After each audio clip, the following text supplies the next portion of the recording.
Ikut ya. Dah. Ya, Bismillahirrahmanirrahim. Assalamualaikum warahmatullahi wabarakatuh. Selamat siang, Bapak, Ibu, dan teman-teman semua. Selamat siang. Waalaikumsalam warahmatullahi Kenalkan, wabarakatuh. kenalkan kami dari kelompok 11. Saya Rizky bersama Mbak Mayang dan Mas Mahendra.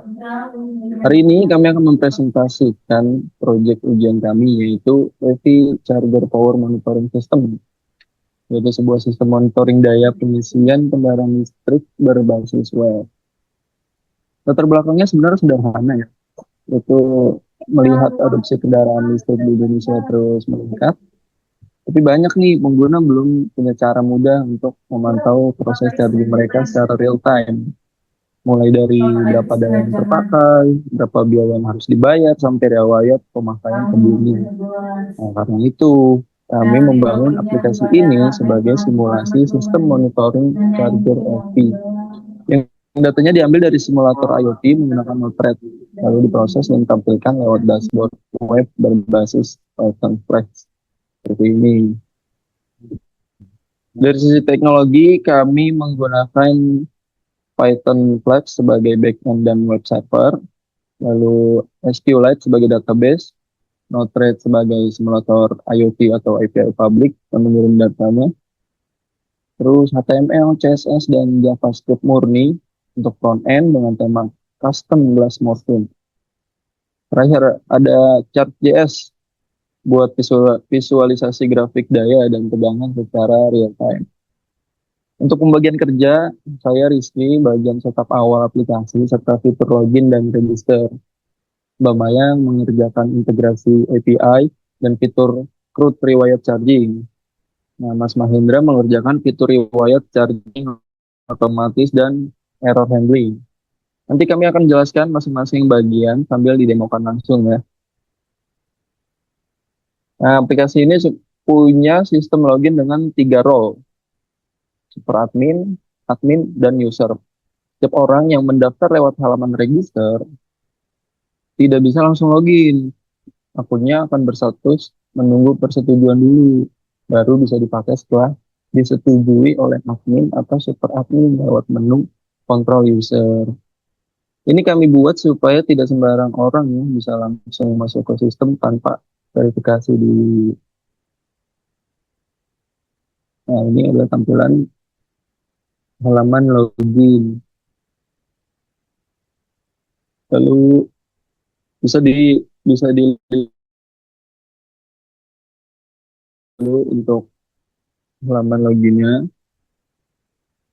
dan super admin lalu dengan passwordnya.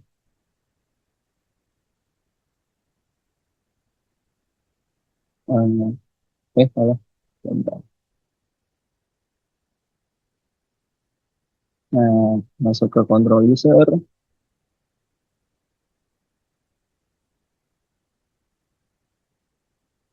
Nah, ini daftar-daftar user ya. Nah, nanti user-user itu kita bisa aktif, kita bisa nonaktifkan juga ya dari control user ini supaya jika ada user-user yang mungkin nakal-nakal ya, jadi bisa kita nonaktifkan. Nah, coba Bu, kita demokan mendaftar user. Nah, kita coba daftar supaya kita tahu nih kalau kalau mau daftar harus di accept dulu. Nah, kita coba dulu download akun, role-nya user, daftar. Nah, Anda sedang menunggu persetujuan. Nah, kita login lagi sebagai admin. Masuk, role user. Nah, ini profile pending, baru kita approve. Nah, akun sudah disetujui. Kita coba login lagi. Masukin lagi akun yang tadi. Yap, ini dia. Nah, di masing-masing role masing-masing user ya. Dia cuma bisa melihat riwayatnya sendiri. Eh, dia cuma bisa melihat riwayat charging si user itu sendiri. Jadi tidak bisa melihat riwayat-riwayat yang lain. Seperti itu dari saya. Selanjutnya mungkin bisa dilanjut sama Mahendra. Oke, siap. Thank you Mas Rizky atas waktunya dan penjelasannya mengenai latar belakang serta eh, login username dan password untuk login si aplikasi ini. Oke, dari saya kita ke bagian dashboard utama yang udah ditampilkan juga di sini. Jadi setelah login, pengguna langsung diarahkan ke dashboard yang menampilkan kondisi charging secara real time. Nah, di situ terdapat kayak ada level baterai dalam bentuk in progress, lalu ada daya charger yang sedang berjalan dalam kilowatt, serta tegangan charger dan tegangan sumber PLN, serta estimasi biaya dan energi yang sudah terpakai di siklus saat ini, yang saat ini sedang kita tunjukkan. Lalu data ini diperbarui otomatis setiap detik diambil dari node LED yang berperan sebagai simulator charger dan juga grafik daya dan tegangan yang berjalan secara live menggunakan chat JS. Ini ada di bawah sini, ini salah satu grafiknya. Jadi lagi jalan nih, ada sisi dayanya dan juga tegangannya. Nah, ini kita udah jalan simulasinya, kita coba charging itu udah berjalan ya. Nah, setiap siklus charging ini juga diselesai otomatis, tercatat ke tabel riwayat charging, boleh dibantu. Nah, lengkap dengan waktu mulai, waktu selesai, durasi, energi, biaya, dan statusnya. Nah, ini jadi pada kita klik kita tahu nih biayanya dikeluarkan tuh berapa, energinya berapa, dan berapa lama durasinya. Kayak gitu sih. Nah, lagi berjalan ataupun sudah selesai, waktunya juga udah kelihatan juga. Nah, lalu kita juga buat kayak pengenangan error. Kami buat halaman error khusus untuk kode 404. Lalu ada yang 404 itu untuk halaman yang nggak ditemukan gitu. Nah, lalu ada 403 yang aksesnya ditolak. Lalu ada 500 yang kesalahan server supaya pengguna tidak melihat mentah dari flash tapi tampilan yang lebih informatif dan tetap mengikuti tema aplikasi. Mungkin boleh dicoba Mbak Maya yang 404-nya. Misalnya apa ya? Mungkin langsung di ini sih Mbak kayak kemarin kita ini yang Langsung 404-nya. halamannya aja ya. Mhm.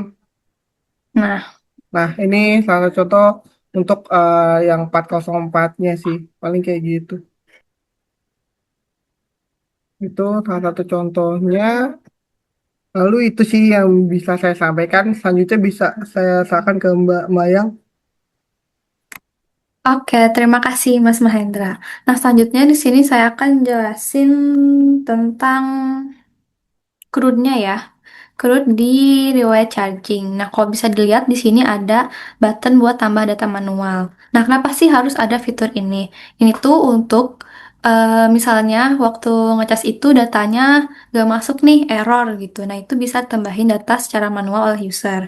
Atau misalnya sebelumnya user itu belum pakai aplikasi ini nih, tapi pengen dimasukin nih data-data sebelumnya itu bisa dimasukin lewat sini juga. Atau mesinnya yang belum support aplikasi, tapi user udah pakai kan, udah charging, bisa juga dimasukin lewat fitur ini. Nah, di sini tuh ada beberapa form ya, beberapa kolom. Nah, pertama kita bisa isi untuk waktu mulai. Jadi tanggal berapa kita isinya, misalnya sekarang ya jam inilah. Terus waktu selesainya, misalnya jam segini. Nah, nanti durasinya itu bakal kehitung otomatis ya dari selisih waktu mulai sama waktu selesai. Nah, buat energi, ini tuh biasanya akan muncul di em, indikator mesinnya. Jadi kita misalnya segini lah. Biayanya juga biasanya ada indikatornya. Misalnya berapa ya? 1.200 gitu. Nah, statusnya ini selesai. Terus bisa kita simpan. Nah, ini bakalan muncul ya datanya di sini. Nah, untuk ngebedain antara data otomatis atau manual itu bisa dilihat dari ID-nya.